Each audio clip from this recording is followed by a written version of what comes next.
Stone Butch Blues, Chapter 2. I didn't want to be different. I longed to be everything grown-ups wanted, so they would love me. I followed all their rules, tried my best to please, but there was something about me that made them knit their eyebrows and frown. No one even offered a name for what was wrong with me. That's what made me afraid it was really bad. I only came to recognize its melancholy through the constant refrain, "Is that a boy or a girl?" I was one more bad card life had dealt my parents. They were already bitterly disappointed people. My father had grown up determined he wasn't going to be stuck in a factory like his old man. My mother had no intention of being trapped in a marriage. When they met, they dreamed they were going on an exciting adventure together. When they awoke, my father was working in a factory and my mother had become a housewife. When my mother discovered she was pregnant with me, she told my dad she didn't want to be tied down with a kid. My father insisted she'd be happy once she had the baby. Nature would see to that. My mother had me to prove him wrong. My parents were enraged that life had cheated them. They were furious their marriage blocked their last opportunity to escape. Then I came along and I was different. Now they were furious with me. I could hear it in the way they retold the story of my birth. Rain and wind had lashed the desert while my mother was in labor. That's why she gave birth to me at home. The storm was too violent to be forded. My father was at work and we had no phone. My mother said she wept so loudly in fear when she realized I was on the way that the Dinny grandmother from across the hall knocked on the door to see what was wrong, and then realized my birth was imminent, brought 3 more women to help. The Dinny woman sang as I was born. That's what my mother told me. They washed me, fanned smoke across my tiny body, and offered me to my mother. "Put the baby over there," she told them, pointing to a bassinet near the sink. "Put the baby over there." The words chilled the Indian woman. My mother could see that. The story was retold many times as I was growing up, as though the frost that bearded those words could be melted by repeating them in a humorous, ironic way. Days after I was born, the grandmother knocked on our door again, this time because my cries alarmed her. She found me in the bassinet, unwashed. My mother admitted she was afraid to touch me, except to pin on a diaper or stick a bottle in my mouth. The next day, the grandmother sent over her daughter, who agreed to keep me during the days while her children were at school. If that was all right, it was, and it wasn't. My mother was relieved for sure, although at the same time it was indictment of her, but she let me go. And so I grew in 2 worlds, immersed in the music of 2 languages. One world was Wheaties and Milton Berle, and the other was fry bread and sage. One was cold, but it was mine. The other was warm, but it wasn't. My parents finally stopped letting me travel across the hall when I was 4. They came to pick me up before dinner one night. A number of the women had cooked a big meal and brought all the children together for the feast. They asked my parents if I could stay. My father grew alarmed when he heard one of the women say something to me in a language he didn't understand, and I answered her with words he'd never heard before. He said later he couldn't stand by and watch his own flesh and blood be kidnapped by Indians. I've only heard bits and pieces about that evening, so I don't know everything that went on. I wish I did, but this part I've heard over and over again. One of the women told my parents I was going to walk a difficult path in life. The exact wording changed in the retelling. Sometimes my mother would pretend to be a fortune teller, close her eyes, cover her forehead with her fingertips, and say, "I see a difficult life for this child." Other times my father would bellow like the Wizard of Oz, "This child will walk a hard road." In any case, my parents yanked me out of there. Before they left, though, the grandmother gave my mother a ring and said it would help to protect me in life. The ring frightened my parents, but they figured all the turquoise and silver must be worth something, so they took it. That night there was another terrible desert storm. My parents told me terrifying in its power. The thunder crashed and the lightning illuminated everything. "Jess Goldberg?" the teacher asked. "Present," I answered. The teacher narrowed her eyes at me. "What kind of name is that? Is it short for Jessica?" I shook my head. "No, ma'am." "Jess," she repeated. "That's not a girl's name." I dropped my head. Kids around me covered their mouths with their hands to stifle their giggles. Miss Sanders glared at them until they fell silent. "Is that a Jewish name?" she asked. I nodded, hoping that she was finished. She was not. Class, Jess is from the Jewish persecution. Jess, tell the class where you're from. I squirmed in my seat. The desert? What? Speak up, Jess. I'm from the desert. I could see the kids mugging and rolling their eyes at each other. What desert? What state? She pushed her glasses higher on her nose. I froze with fear. I didn't know. The desert, I shrugged. Miss Sanders grew visibly impatient. What made your family decide to come to Buffalo? How should I know? Did she think my parents told 6-year-old kids why they made huge decisions that would impact on their lives? We drove, I said. Miss Sanders shook her head. I hadn't made a very good first impression. Sirens screamed. It was the Wednesday morning air raid drill. We crouched down under our desks and covered our hands with our arms. We were warned to treat the bomb like strangers. Don't make eye contact if you can't see the bomb. It can't see you. There was no bomb. This was only practice for the real thing. But I was saved by the siren. I was sorry we'd moved from the warmth of the desert to this cold, cold city. Nothing could have prepared me for getting out of bed on a winter morning in an unheated apartment in Buffalo. Even warming our clothes on the oven before we put them on didn't help much. After all, we still had to take our pajamas off first. Outside, the cold was so fierce that the wind carved up my nose and sliced into my brain. Tears froze in my eyes. My sister Rachel was still a toddler. I just remember the round snowsuit swaddled with scarves and mittens and a hat. No kid, just clothes.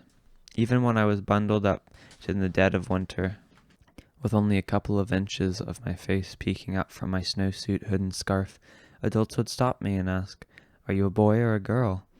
I dropped my eyes in shame, never questioning their right to ask. During the summer, there wasn't much to do in the projects, but there was plenty of time to do it. The projects, former Army barracks, now housed the military contracted aircraft workers and their families. All our fathers went to work in the same plant. All our mothers stayed home. Old man Martin was retired.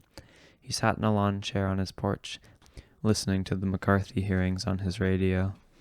I was turned up so loud that you could hear it all the way down the block. "Gotta watch out," he'd tell me as I passed his house. "Communists could be anywhere, anywhere." I'd nod solemnly and run off to play. But old man Martin and I shared something in common. The radio was my best friend too. The Jack Benny Show, Fibber McGee and Molly, made me laugh even when I didn't know what was so funny. The Shadow and the Whistler chilled me. Perhaps outside those projects, working families already had televisions, but not us. The streets of the projects weren't even paved, just gravel and giant Lincoln logs to make the parking. Very few new things came down our road. Ponies pulled the carts off the Iceman and the knife sharpener. On Saturday, they brought the ponies without the carts and sold rides for a penny. A penny also bought a chunk from the Iceman, chipped off with his ice pick. The ice was dense and slick and sparkled like a cold diamond that might never melt. When the television set first appeared in the projects, it was in the living room of the Mackenzies. All the children in the neighborhood begged our parents to let us go watch Captain Midnight on the Mackenzies' new television, but most of us were not allowed in their home. Although it was 1955, the neighborhood still had some invisible war zones from a fierce strike that had been settled in 1949, the year I was born. Mac Mackenzie had been a scab. Just the word itself was enough to make me shy away from their house. You could still see traces of the word on the front of their coal bin, even though it had been printed over in a slightly different shade of green. Years later, Father still argued about the strike over the kitchen table and backyard barbecue grills. I overheard descriptions of the bloody strike battles. I thought World War II had been fought at the plant. At night, when we'd drive my father to his shift, I used to crouch down in the back seat of the car and peek past the plant gates, out over the now quiet fields of combat. There was also gangs in the projects, and the kids whose parents had scabbed during the strike made up small but feared pack. "Hey, Pansy, are you a boy or a girl?" There was no way to avoid them. In the small plant or the projects, their sing-song taunts stayed with me long after I'd passed by. The world judged me harshly, so I moved on, or was pushed toward solitude. The highway sliced between our projects and a huge field. It was against the rules to cross the road. There wasn't much traffic on it. You'd have to stand in the middle of the lane for a long time in order to get hit, but I wasn't supposed to cross the road. I did, though, and no one seemed to notice. I parted the long brown grass that bordered the road. Once I passed through it, I was on my own world. On the way to the pond, I stopped to visit the puppies and the dogs in the outside kennels connected to the backs of the ASPCA building. The dogs barked and stood on their hind legs as I approached the fence. "Shh," I warned them. I knew no one was supposed to be back here.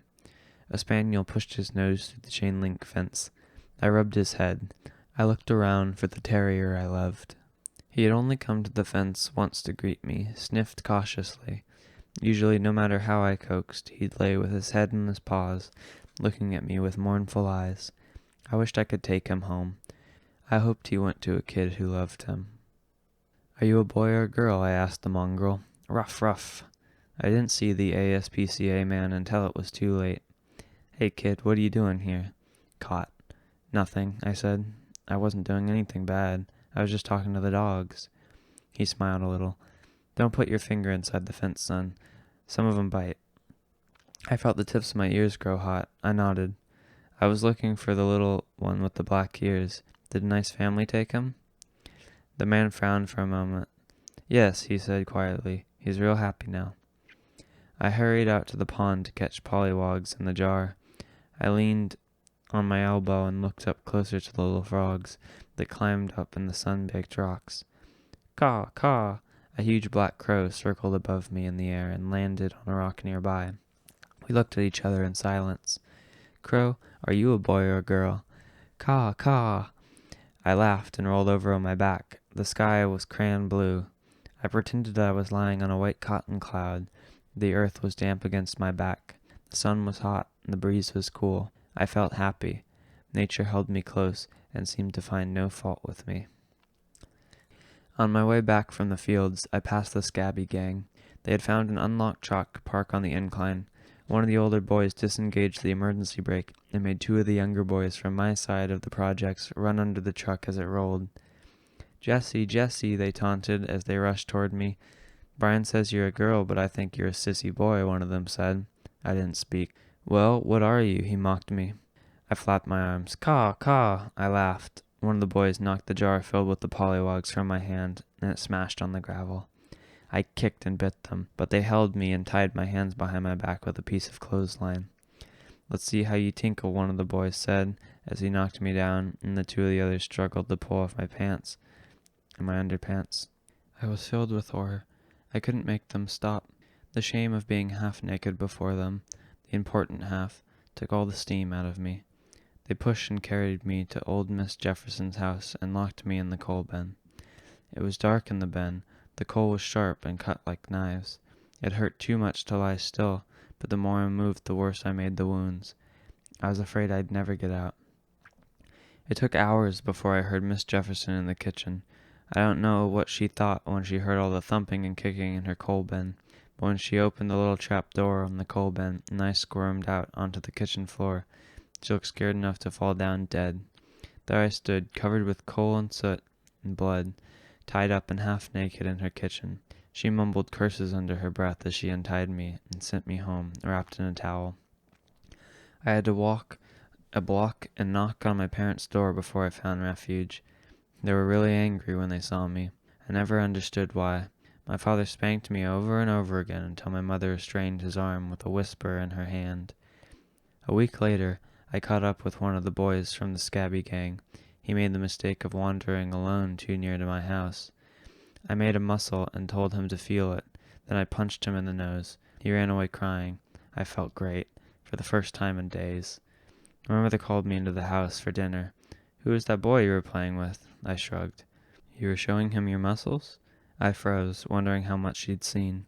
She smiled. "Sometimes it's better to let boys think they're stronger," she told me. I figured she was just plain crazy if she really believed that. The phone rang. "I'll get it," my father called out. It was the parent of the kid whose nose I bloodied. I could tell by the way the father glowered at me as he listened. I was so ashamed, my mother told my father. He glared at me in the rearview mirror. All I could see were his thick black eyebrows. My mother had been informed that I could no longer attend temple unless I wore a dress, something I fought tooth and nail. At the moment I was wearing a Roy Rogers outfit, without my guns. It was hard enough being the only Jewish family in the project without being in trouble at the temple. We had to drive a long time to go to the nearest synagogue.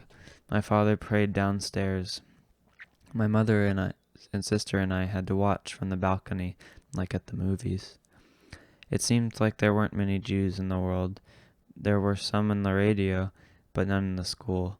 Jews weren't allowed on the playground. That's what the older kids told me, and they enforced it. We were nearing home. My mother shook her head. Why can't she be like Rachel? Rachel looked at me sheepishly. I shrugged. Rachel's dream was a felt skirt with an applique poodle and rhinestone-studded plastic shoes. My father pulled our car to a stop in front of our house. "You go straight to your room, young lady, and stay there." I was bad. I was going to be punished. My head ached with fear. I wished I could find a way to be good. Shame suffocated me. It was almost sundown. I heard my parents call Rachel to join them in their bedroom to light the Shabbat candles. I knew the shades were drawn a month before.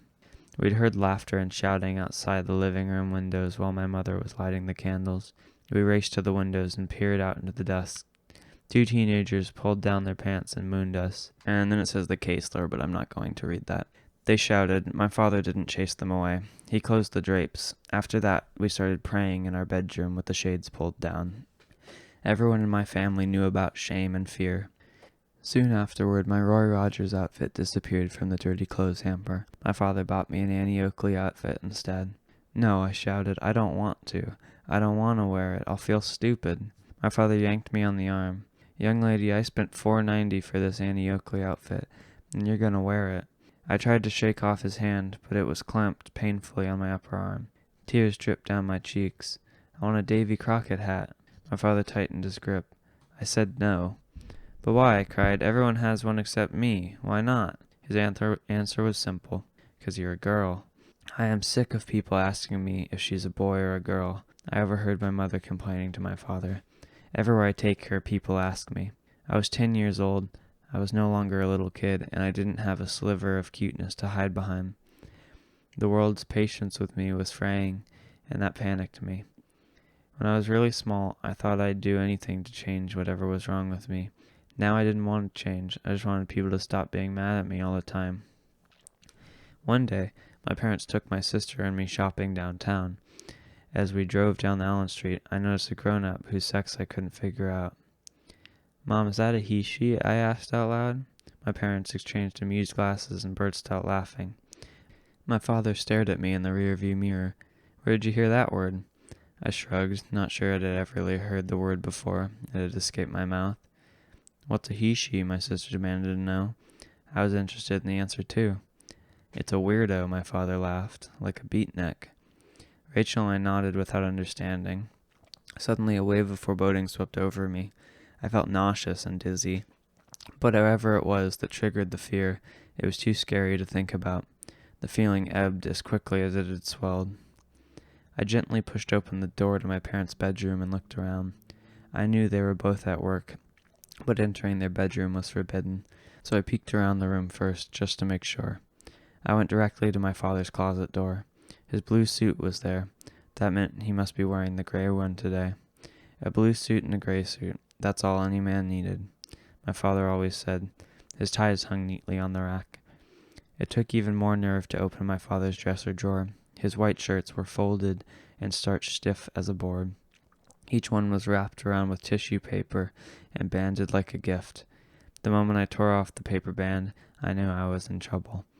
I had no hiding places for garbage that my mother would find right away, and I realized my father probably knew the precise number of shirts he owned. Even though all of them were white, he probably could tell exactly which one was missing. But it was too late. Too late. I stripped down to my cotton panties and t-shirt and slid on his shirt. It was so starched my 11-year-old fingers could hardly get the collar buttoned. I pulled down a tie from the rack. For years I'd watched my father deftly twist and flop his ties in a complicated series of moves, but I couldn't figure out the puzzle. I tied it into a clumsy knot. I climbed up on the footstool to lift the suit from the hanger. Its weight surprised me. It fell in a heap. I put on the suit coat and looked in the mirror. A sound came from my throat, sort of a gasp. I liked the little girl looking back at me. Something was still missing. The ring. I opened my mother's jewelry box. The ring was huge. The silver and turquoise formed a dancing figure. I couldn't tell if the figure was a woman or a man. The ring no longer fit across 3 of my fingers. Now it fit snugly on 2. I stared in the big mirror over my mother's dresser, trying to see far in the future when the clothing would fit, to catch a glimpse of the woman I would become. I didn't look like any of the girls or women I'd seen in the Sears catalog. The catalog arrived as the seasons changed. I'd be the first in the house to go through it, page by page. All the girls and women looked pretty much the same, so did all the boys and men. I couldn't find myself among the girls. I had never seen any adult woman who looked like I thought I would when I grew up. There were no women on television like the small woman reflected in the mirror. I knew. I was always searching. For a moment in that mirror, I saw the woman I was growing up to be staring back at me. She looked scared and sad. I wondered if I was brave enough to grow up to be her. I never heard the bedroom door open. By the time I saw my parents, it was already too late. Each of them thought they were supposed to pick up my sister at the orthodontist, so they all got home unexpectedly early. My parents' expression froze. I was so frightened, my face felt numb. Storm clouds were gathering on my horizon. My parents didn't talk about finding me in their bedroom in my father's clothes. I prayed I was off the hook. But one day, shortly afterward, my mother and father unexpectedly took me for a ride. They said they were bringing me to a hospital for a blood test. We rode up in an elevator to a floor where the test was supposed to be done. 2 huge men in white uniforms took me off the elevator. My parents stayed on. Then the men turned and locked the gates, barring the elevator. I reached for my parents, but they wouldn't even look at me as the elevator door closed. Terror sat on my chest like an elephant. I could hardly breathe. A nurse explained the rules of my stay. I must get up in the morning and stay out of the ward all day. I must wear a dress, sit with my knees crossed, be polite, and smile when I was spoken to. I nodded as though I understood. I was still in shock. I was the only kid on the ward. They put me in the room with 2 women. One was a very old white woman who they kept tied to the bed. She keened and called out the names of the people who weren't there. The other white woman was younger. "I'm Paula," she said, extending her hand. "Nice to meet you." Her wrists were bandaged. She explained to me that her parents had forbade her to ever see her boyfriend again because he was black. She slit her wrist in grief, so they put her in this place. We played ping pong together for the rest of the day. Paula taught me the words to "Are You Lonesome Tonight?" She laughed and applauded as I dropped my voice low like Elvis.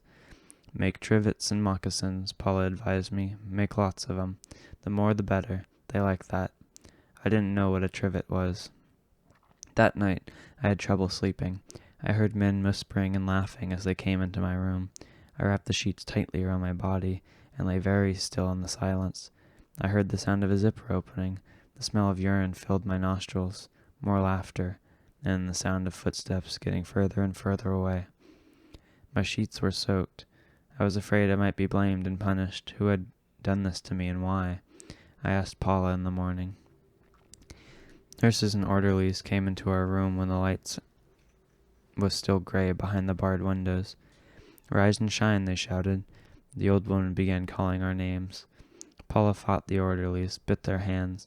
They cursed her, strapped her down, and wheeled her out of the room. One nurse approached my bed. I could still smell the faint scent of urine on the sheets, even after they'd dried. Would she take me away if she smelled it too? She studied her clipboard. Goldberg, Jess.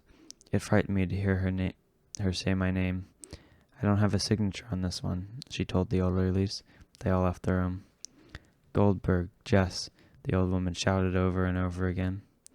After lunch, I snuck back into my room to get my yo-yo. Paula was sitting on her bed, staring at her slippers. She looked at me and cocked her head. She extended her hand to me. "I'm Paula," she said. "Nice to meet you." A nurse came into the room. "You," she said, pointing at me. I followed her back to the nurse's station. She held out 2 paper cups. Beautiful colored pills rolled around in one. The other was filled with water. I stared at both cups. "Take them," the nurse ordered. "Don't give me a hard time."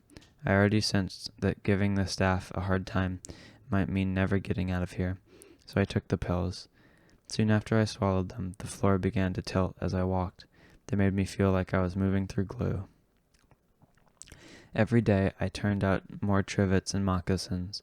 I began to care about the woman who talked to ghosts I couldn't see, and I discovered Norton's anthology of poetry in the patient's library. It changed my life. I read the poems over and over again before I began to grasp their meanings. I wasn't just that the words were musical notes my eyes could sing. It was the discovery that women and men, long dead, had left me messages about their feelings, emotions I could compare to my own. I had finally found others who were as lonely as I was. In an odd way, that knowledge comforted me. 3 weeks after I had been brought to this word, a nurse took me to the office. A man with a beard sat behind a big desk smoking his pipe. He told me he was a doctor. He said I seemed to be making progress, and that being young was difficult, that I was going through an awkward stage. "Do you know why you're here?" he asked me. I had learned a lot in 3 weeks. I realized that the world could do more than just judge me. It wielded tremendous power over me. I didn't care anymore. My parents didn't love me. I had accepted that fact in the 3 weeks I'd survived alone in this hospital. But now I didn't care. I hated them, and I didn't trust them. I didn't trust anyone. My mind was focused on escape. I just wanted to get out of this place and run away from home. I told the doctor I was afraid of the grown-up male patients in the ward. I said I was sure my parents were disappointed in me, but I wanted to make them happy and proud of me. I told him I didn't know what I was doing wrong, but if I could just go home, I'd do whatever he thought I should. I didn't mean it, but I said it. He nodded, but it seemed more interested in keeping his pipe lit than in me. 2 days later, my parents appeared on the ward and took me home. We didn't speak about what had happened. I concentrated on running away, waiting for the right moment. I had to agree to see the shrink once a week. I hoped I would have to see him for long. I hoped I wouldn't have to see him for long. But the appointments continued for several years. I remember the exact day the shrink dropped the bombshell. He and my parents had agreed charm school would help me a lot. The date is etched in my mind, November 23rd, 1963. I walked out of his office in a daze. The humiliation of charm school seemed more than I could bear. I might have killed myself if I could have figured out a painless route. Everyone else seemed to be walking around equally as stunned when I got home. My parents had the television turned up loud, and an announcer reported that the president had been shot in Dallas. It was the first time I'd ever seen my father cry. The whole world was out of control. I closed my bedroom door and fell asleep in order to escape. I didn't think I could survive the spotlight of charm school illuminating my shameful differences, but somehow I got through it. My face burned with humiliation and anger each time I had to pivot on the runway in front of the whole class over and over again. Charm school finally taught me once and for all that I wasn't pretty, wasn't feminine, and would never be graceful. The motto of the school was, "Every girl who enters leaves a lady." I was the exception. Just when it seemed like it couldn't get worse, I noticed my breasts were growing. Menstruation didn't bother me unless I bled all over myself.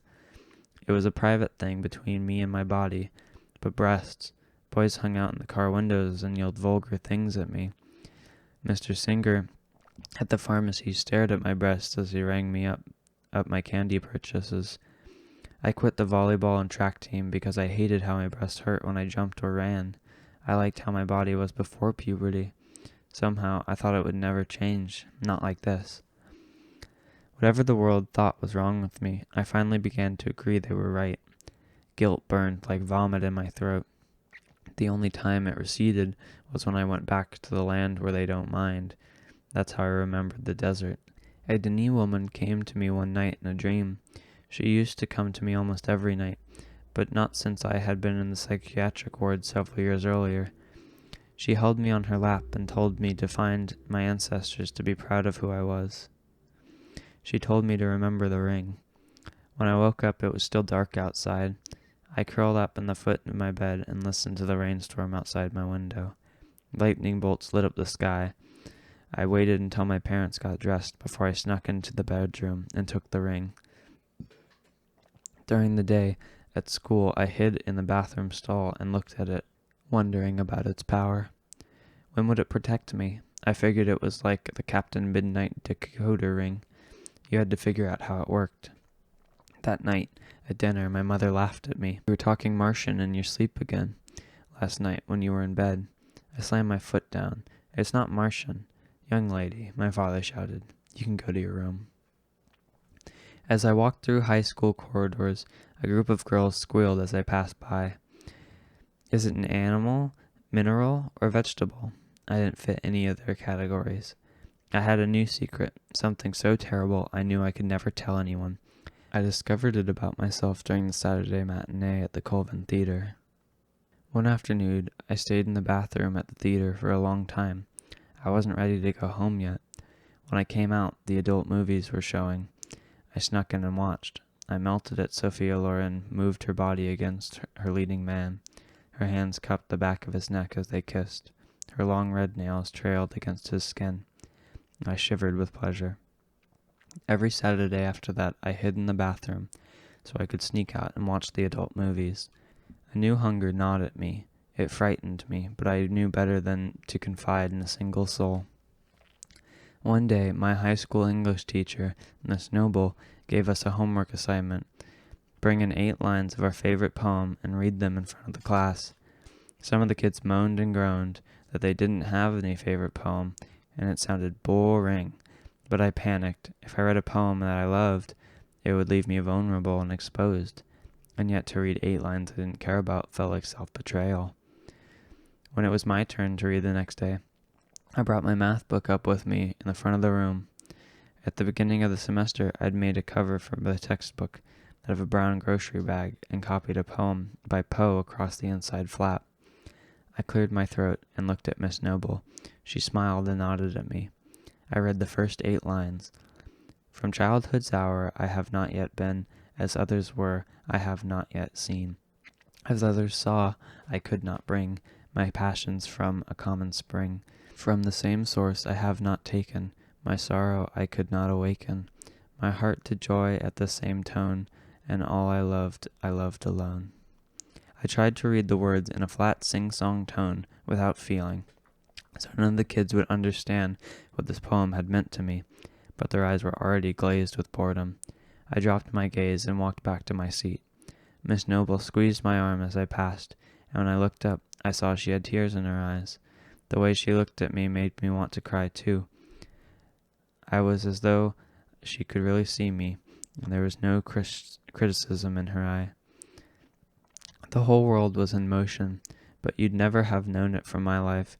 The only way I heard about the civil rights movement was from the copies of the Life magazines that came to our house. Every week I was the first one of our family to read the newest issue. The image burned into my mind was one of the 2 water fountains labeled colored and white. Other photos let me see brave people, dark-skinned and light, trying to change that. I read the picket signs, saw them bloodied at lunch counters in Greensboro, facing down steely-faced troops in Little Rock. I saw their clothes ripped from their bodies by fire hoses, the police dogs in Birmingham. I wondered if I could ever be that brave. I saw a picture from Washington, D.C. of more people than I ever could have imagined coming together in one place. Martin Luther King told them about his dream. I wished I could be part of it. I studied my parents' faces as they calmly read the same magazine. They never said a word about it. The world was turning upside down, and they quietly leafed through the pages as they were skimming a Sears catalog. I wish I could go down south on a freedom ride, I said out loud one night at dinner. I watched my parents exchange a complex series of looks across the table. They continued to eat in silence. My father put down his fork. That has nothing to do with us. He firmly closed the subject. My mother looked back and forth from his face to mine. I could tell she wanted to avoid the impending explosion at any cost. She smiled. You know what I can't figure out? We all turned to look at her. You know that song by Peter, Paul, and Mary? The answer, my friend, is blowing in the wind. I nodded, eager to hear her question. I don't understand what good blowing in the wind would do. Both my parents collapsed in guffaws. When I was 15 years old, I got an after-school job that changed everything. I had to convince the shrink it would be good for me before my parents would give me permission. I convinced him. I worked setting type by hand in a print shop. I had told Barbara, one of my only friends in homeroom class, that if I didn't get a job, I'd just die. An older sister got this one for me by lying and swearing I was 16. Nobody at work cared if I wore jeans and a t-shirt. They paid me a stack of cash at the end of each week, and my coworkers were nice to me. It wasn't that they didn't notice I was different, they just didn't seem to care as much as the high school kids did. After school, I hurriedly changed out of my skirts and raced to work. My coworkers asked me how my day was, and they told me about how it was when they were in high school. A kid could forget sometimes that adults were ever teenagers unless they reminded you. One day, a printer from another floor asked Eddie, my foreman, "Who's the butch?" Eddie just laughed, and they walked off talking. The two women who worked on either side of me glanced over to see if I was hurt. I was more confused than anything. That night, on dinner break, my friend Gloria ate her meal next to me. Out of the blue, she told me about her brother, how he's a pansy and wears women's dresses, but she loves him anyway, and how she hated to see the way people treat him. 'Cause after all, it's not his fault he's that way. She told me she even went with him once to a bar where he hung out with his friends and all of the mannish women were coming on to her. She shuddered when she said that. I wondered why she was telling me this. What place was that? I asked her. What? She looked sorry as she had opened up to the subject. Where's the place where those people are? Gloria sighed. Please, I asked her. My voice was trembling. She looked around before she spoke. It's in Niagara Falls. She dropped her voice. Why do you want to know? I shrugged. What's the name of it? I tried to sound real casual. Gloria sighed. Tifka's. That's all she said.